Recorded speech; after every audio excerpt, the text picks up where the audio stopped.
What's up everyone, this is All I Talk is Tech, and today I'm going to show you 14 really cool iPhone tricks or life hacks. So if you already know these, that is awesome. So the first trick is to turn on airplane mode when you want to charge your phone. This will charge really fast, and if you really want to speed it up, use an iPad charger. This next trick is, let's just say you type something and you don't want to delete maybe the whole paragraph. All you have to do is shake your iPhone, and then you have a little option that says undo, and then just click yes, and that is pretty cool.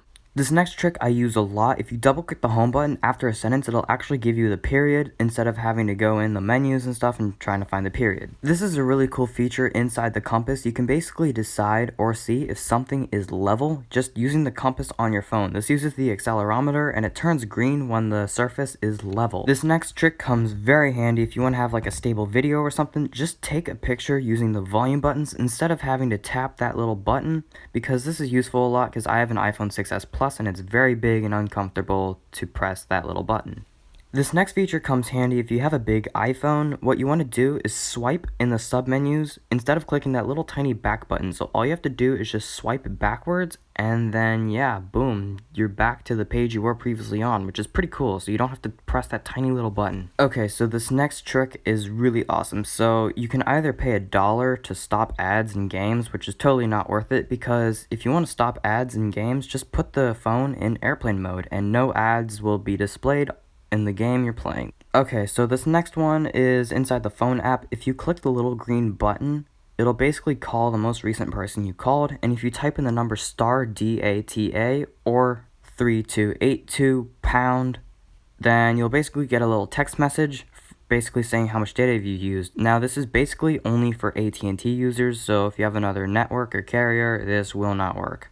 So have you ever misspelled something on your iPhone? It's really hard just to go and click on the word you want to fix. Well, now it's really easy. All you have to do is force press on the keyboard and you can move the cursor around, which is really handy, and I personally use this one a lot. Okay, so this next one is another pretty good trick. So in settings, there's now a lot of features, and some people may get confused on how to use it, but now there's a search bar at the very top of settings, and all you have to do is just swipe down like so, and boom, there's a little search bar, so you can search exactly what you're looking for instead of having to go in those small sub-menus and all that. Okay, so this next trick is for people with a broken home button or power button or just any buttons that are broken. So what you want to do is go into general and then find accessibilities and then find assistive touch and then turn it on. This will have like a little button that appears on the screen, and then you basically just tap that and you have a bunch of new features. This basically allows you to use functions on your phone, for example, clicking the home button, or turning off the power, or maybe swiping up from Control Center without actually clicking any buttons, only using the on-screen controls, which is pretty cool. This next one comes in handy if you're listening to music but you need to stop in a certain amount of time. So what you can do is go inside the timer app, and then instead of clicking like a noise or something when the timer ends, just click stop music. Basically what this will do is it'll stop the music when the timer ends, so you know to do whatever you were going to do when the music stops.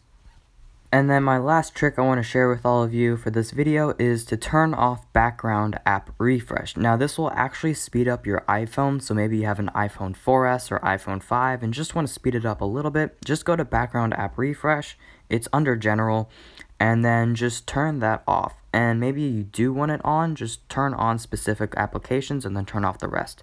So if you don't know what this does, it basically prevents apps from running in the background and it uses up RAM, so you basically want to have this off. And it also saves you battery life, so it's a win-win, and I never have this on, so it's pretty useful to turn it off.